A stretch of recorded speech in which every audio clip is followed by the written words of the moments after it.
Good news. অবশেষে বাংলাদেশের বাজারে পাওয়া যাচ্ছে হোন্ডা হর্নেট 2.0। আকর্ষণীয় লুকস, নতুন গ্রাফিক্স এবং ব্র্যান্ড নিউ ফিচারের সাথে এবার বাংলাদেশের বাজারে দেখা যাবে হোন্ডা হর্নেট 2.0। আমাদের মধ্যে এরকম অনেকে আছেন যারা এই বাইকের অপেক্ষা ছিলেন। এই বাইকটি আসবে বলে আর আসছিল না, কিন্তু অবশেষে বাংলাদেশের বাজারে এই বাইকটি পাওয়া যাচ্ছে। এই বাইকটি ইন্ডিয়ার বাজারে লঞ্চ করার পর ব্যাপক জনপ্রিয়তা অর্জন করেছে।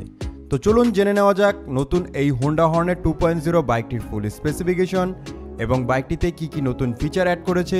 তাছাড়া এই বাইকটি বাংলাদেশের বাজারে ফাইনালি কবে নাগাদ লঞ্চ করা হবে এবং লঞ্চের পর কত হবে সেই সম্পর্কে। প্রথমে আমরা বাইকের লুক এবং ডিজাইন নিয়ে কথা বলবো। বাইকের সামনের দিকে যদি লক্ষ্য করেন তাহলে দেখতে পারবেন বাইকটিতে মাস্কুলার বডির সাথে এগ্রেসিভ ডিজাইন দেওয়া হয়েছে এবং আগের মডেল থেকে এর গ্রাফিক্স এবং বডি শেপে অনেকটাই পরিবর্তন আনা হয়েছে। মূলত লুকস এবং গ্রাফিক্সের কারণে এই বাইকের জন্য সবাই অপেক্ষা করে আছে। তাছাড়া বাইকটি 6টি ডিফারেন্ট কালারে লঞ্চ করা হয়েছে, কিন্তু বলা যায় না বাংলাদেশের বাজারে কয়টি কালারে পাওয়া যাবে। বাইকের সামনের দিকে লক্ষ্য করে দেখতে পারবেন বাইকের সামনে হেডলাইট হিসেবে ব্যবহার করা হয়েছে এলইডি বাল্বের হেডলাইট সেটআপ। বাইকের সামনের ফ্রন্টে সাসপেনশন হিসেবে ইউজ করা হয়েছে ইউএসডি বা আপসাইড ডাউন সাসপেনশন। বাইকটির ফ্রন্টের টায়ার হিসেবে ব্যবহার করা হয়েছে 17 ইঞ্চি অ্যালোরিং এর সাথে 110/70 সেকশনের টিউবলেস টায়ার। এই বাইকের সামনে ব্রেকিং সিস্টেম হিসেবে ব্যবহার করা হয়েছে 276 মিলিমিটারের ডিস্ক ব্রেক এবং এই বাইকের ব্রেকিং সিস্টেমকে আরও বেশি ইমপ্রুভ করার জন্য এতে ব্যবহার করা হয়েছে সিঙ্গেল চ্যানেল এবং dual channel ABS braking technology.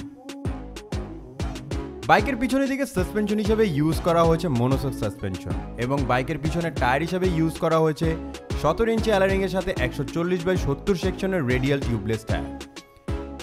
তাছাড়া এই বাইকের পিছনের ব্রেকিং সিস্টেম হিসেবে থাকবে 220 মিলিমিটারের ডিস্ক ব্রেক। বাইকটির পিছনে টেল ল্যাম্প হিসেবে আমরা দেখতে পারবো আকর্ষণীয় ডিজাইনের এলইডি বাল্বের টেল ল্যাম্প, যেটা আমরা হোন্ডা হর্নেটে দেখতে পাই। বাইকটিতে আরও ব্যবহার করা হয়েছে সিঙ্গেল পার্ট হ্যান্ডেলবারের সাথে একেবারে নতুন ডিজাইনের ফুললি ডিজিটাল স্পিডোমিটার, যাতে ফিচার হিসেবে থাকছে clock, pass light, tachometer, odometer, লো ফুয়েল ইন্ডিকেটর, লো oil indicator, turn lamp, most important gear position indicator. বাইকটির সিট হাইট হবে 790 মিলিমিটার। এর জন্য আপনার উচ্চতা যতই হোক না কেন বাইকটিকে আপনি ইজিলি রাইড করতে পারবেন। বাইকের গ্রাউন্ড ক্লিয়ারেন্স হবে 167 মিলিমিটার। বাইকটির কার্ব ওয়েট হবে 142 কেজি। তাছাড়া বাইকটির ফুয়েল ট্যাঙ্ক ক্যাপাসিটি হবে 12 লিটার এবং রিজার্ভ ফুয়েল ট্যাঙ্ক ক্যাপাসিটি হবে 1.5 লিটার। চলুন এখন আমরা কথা বলবো এই বাইকটির ইঞ্জিন পারফরমেন্স নিয়ে। বাইকটির ইঞ্জিন হিসেবে ব্যবহার করা হচ্ছে 184.4 CC 4 stroke single cylinder BS4 air cool FI engine.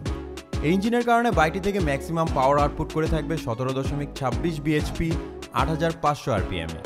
আর এই পাওয়ারে বাইকটি থেকে টপ স্পিড তুলতে পারবেন অনায়াসে 135 থেকে 140 কিলোমিটারের মতো। বাইকটি থেকে ম্যাক্সিমাম টর্ক উৎপন্ন করে থাকবে 16.10 নিউটন মিটার 6000 rpm। তাছাড়া FI ইঞ্জিনের জন্য বাইকটি থেকে টপ মাইলেজ পেয়ে যাবেন কোম্পানির মধ্যে 45 কিলোমিটারের মতো। এই বাইকটির স্পিড কন্ট্রোলিং এর জন্য এতে ব্যবহার করা হয়েছে 5 স্পিড গিয়ারবক্স। বন্ধুরা, এই ছিল এই বাইকের ইঞ্জিন পারফরমেন্স। বাইকটির ইঞ্জিন পারফরমেন্স আপনাদের কাছে কেমন লাগলো তা অবশ্যই আমাদের কমেন্ট করে জানাবেন এবং ভালো হলে অবশ্যই লাইক করবেন। অবশেষে এই বাইকটি বাংলাদেশের বাজারে 2024 সালের সেপ্টেম্বর মাসের দিকে বাংলাদেশের বাজারে পাওয়া যাবে, অর্থাৎ আর এক মাস পরেই এই বাইকটি বাংলাদেশের বাজারে অ্যাভেলেবেল দেখা যাবে। তাছাড়া এই বাইকের এক্সপেক্টেড প্রাইস হবে ডাবল ডিক্সের 3,50,000 টাকার একটু বেশি। এটা অফিসিয়াল প্রাইস বলা যাচ্ছে না, তবে বাজারে এই বাইক আসলে অবশ্যই এর দাম এর আশেপাশেই হবে। দাম নিয়ে আপনার কিছু জানা থাকলে দয়া করে অবশ্যই আমাদের কমেন্ট করে জানাবেন। সো কারা কারা হোন্ডা হর্নেট 2.0 এই বাইকটিকে কিনবেন তারা অবশ্যই আমাদের কমেন্ট করে জানাবেন। আর এই ভিডিওটি ভালো মনে হলে লাইক করবেন। আশা করি এই বাইকটির জন্য আপনারা 300 লাইক করে দিবেন। তাছাড়া নতুন পুরাতন বাইকের আপডেট পেতে আপনারা আমার ডেইলি বাইক ভিডিও ইউটিউব চ্যানেলটিকে অবশ্যই সাবস্ক্রাইব করে রাখবেন। সম্পূর্ণ ভিডিওটি দেখার জন্য ধন্যবাদ।